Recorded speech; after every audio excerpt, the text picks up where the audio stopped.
बिस्मिल्लाहिर्रहमानिर्रहीम अहमदहू व नसल्ली अला मुहम्मद रसूलुल्लाहि करीम।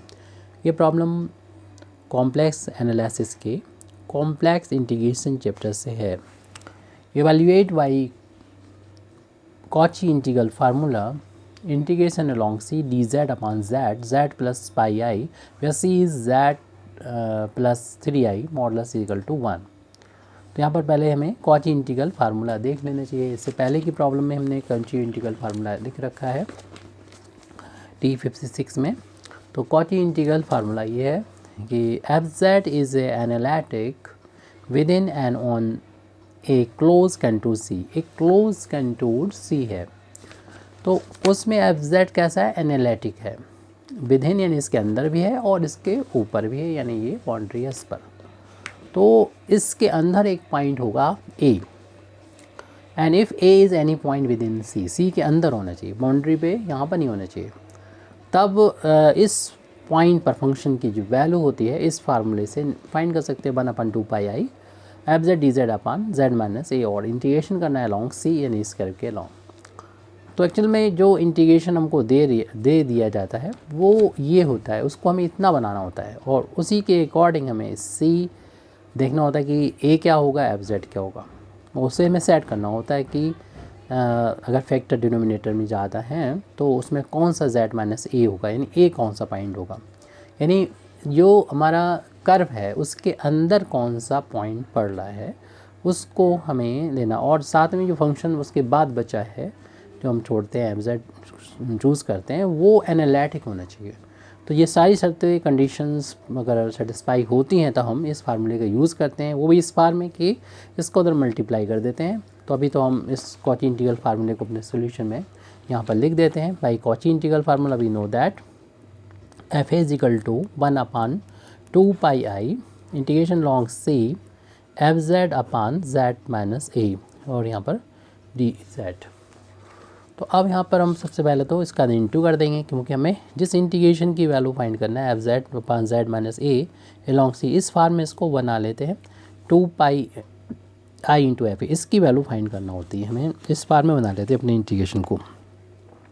अब एफ ए क्या होगा, जेड एफ जेड क्या होगा, तो वो हमें देखना होता है हमारा सी क्या है और कौन सा पॉइंट हमें मिलेगा इस सी के अंदर, और जो एफ जेड है वो एनालिटिक कब होगा, कितना हम चूज़ करें वो अभी बात क्लियर हो जाएगी। फिलहाल हम इसे इक्वेशन नंबर 1 डाल देते हैं। ये कॉची इंटीग्रल फार्मूला आप चाहें तो लिख देंगे यहाँ पर कॉची इंटीग्रल फार्मूला। तो अपना ये सी के बारे में आ जाइए। सी इज़ क्या है, सी इज़ सर्किल है ये, जैसा कि इसका मैं फार्मूला लिखा हुआ है जेड प्लस का 3i मॉडुलस इक्वल टू 1। तो इसको इस तरीके से लिख सकते हैं जेड माइनस 3i। तो ये जो होगा वो सर्किल का सेंटर हो जाएगा और राइट हैंड साइड में ये रेडियस हो जाएगी। तो सेंटर क्या है, सेंटर ऑफ सर्किल क्या है, तो वो हो जाएगा 3i है। इसे अगर हम ऑर्डर फेयर में लिखें तो रियल पार्ट 0 है, रियल पार्ट 0, इमेजिनरी पार्ट 3 है तो रियल पार्ट 0 हो गया, यानी 0,3 ये सेंटर है। रेडियस कितनी, 1 के इक्वल है। इसको हम पहले प्लॉट कर लेते हैं, फिर हम सेलेक्ट करेंगे एफ जेड को और ए को। तो 0,3 को हमें सेंटर बनाते हुए एक सर्किल को ड्रा करना है। तो 0,3 यहाँ पर हम देख रहे हैं कि ये थोड़ा सा गलती हुई है, ये प्लस का साइन है। तो आप क्या करें, प्लस माइनस तो अप्लाई करेंगे, इस माइनस को यहाँ पर ले लेते हैं। तो ये होगा माइनस का 3i होगा और माइनस को फिर यहाँ पर ले लेंगे। 0,-3 पॉइंट है ये, क्योंकि आपको ये माइनस के बाद जो देखना होता है वो वैल्यू जो होती है वो सेंटर के कोऑर्डिनेट होती है। तो माइनस का 3i है तो इसको जब हम ऑर्डर पेयर पे लिखेंगे 0,-3 होगा। तो सेंटर 0,-3 है और ये हम देख रहे हैं कि एक्स एक्सिस के नीचे होगा क्योंकि -3 है। एक्स वाई बराबर तो x बराबर 0 है, यानी यहाँ पर से हम नीचे चले आएँ -1 -2 और ये -3 और -4 ये हो जाएगा। तो ये जो पॉइंट है वो सेंटर ऑफ सर्किल होगा 0,-3। रेडियस क्योंकि 1 है तो यहाँ से यहाँ तक एक सर्किल ये जा रहा होगा सेंटर हम इसको मानेंगे, इस पॉइंट को। तो ये हमारा एंटी क्लॉकवाइज डायरेक्शन में सी हो गया। अब हमें पॉइंट देखना है जो यहाँ पर होता है फंक्शन के नीचे, वो उसमें से z में से माइनस करके जो होता है वो पॉइंट हमें मिलता है। तो हमारा जो फंक्शन है वो देखें कितना है, जो मैं जिसको इंटीग्रेशन करना है। तो 1 अपान यानी डी जेड अपन इस तरीके से दे रखा था z और z प्लस का पाई आई। तो देखिए इसको अगर हम 0 के बराबर रखते हैं तो ये वाला पॉइंट हो गया, ऑरिजिन हो गया। ये तो इसके बाहर जा रहा है, हमें अंदर चाहिए, तो ए वाला पॉइंट नहीं हो सकता, ए जो पॉइंट था।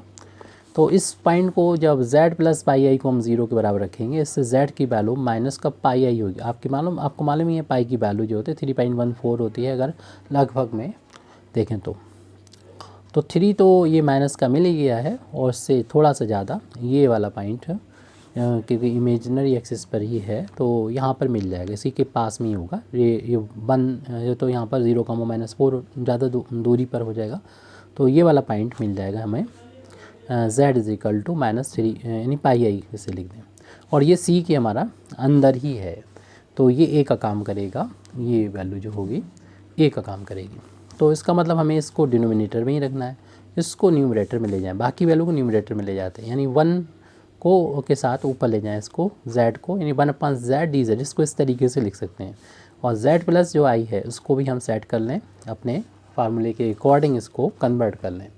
उसमें क्या था 1/z लिखने के बाद इसको लिख देंगे z माइनस का, और इसे माइनस को हटाने के लिए प्लस माइनस और लगा लें तो माइनस माइनस प्लस हो जाएगा। तो ये हमारा ए का काम करेगा, यानी कंपेयर कर लें इक्वेशन नंबर 1 से हम इसको fz बोल देंगे, और fz को चेक कर लें कि ये एनालिटिक होगा इसमें। देखिए आपको मालूम है कि fz की जो वैल्यू हमने यहाँ पर सेट की है 1/z, वो z बराबर 0 पर ही एनालिटिक नहीं होगा, और 0 तो इस सर्किल के बाहर यहाँ पर है, तो इसलिए कोई प्रॉब्लम नहीं कि एनालिटिक होगा इस c के अंदर भी और इस c के ऊपर भी।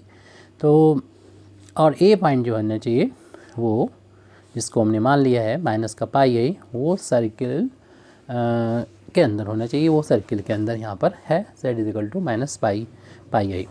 अब इक्वेशन नंबर 1 यानी कॉची इंटीग्रल फार्मूले का हम यूज़ कर रहे हैं, वहाँ से देख रहे हैं इक्वेशन नंबर 1 से ये वैल्यू जो है वो है 2 पाई आई एफ ए के बराबर है एलॉन्ग सी। यहाँ पर ज़रूर लिख लें आप, सी अपना सर्किल है जिसकी रेडियस भी पता है और सेंटर भी पता है।